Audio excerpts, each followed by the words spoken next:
rossi, con le linee sopra il ginocchio, è un bello pezzo di domino.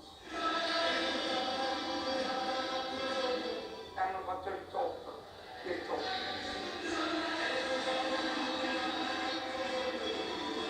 C'è stato un momento in cui abbiamo preso Cino, l'abbiamo lanciato. Non stanno buona cara, perché sai che l'uomo non mi dà le 10, va per cibi. Che coraggio che hanno tenuto.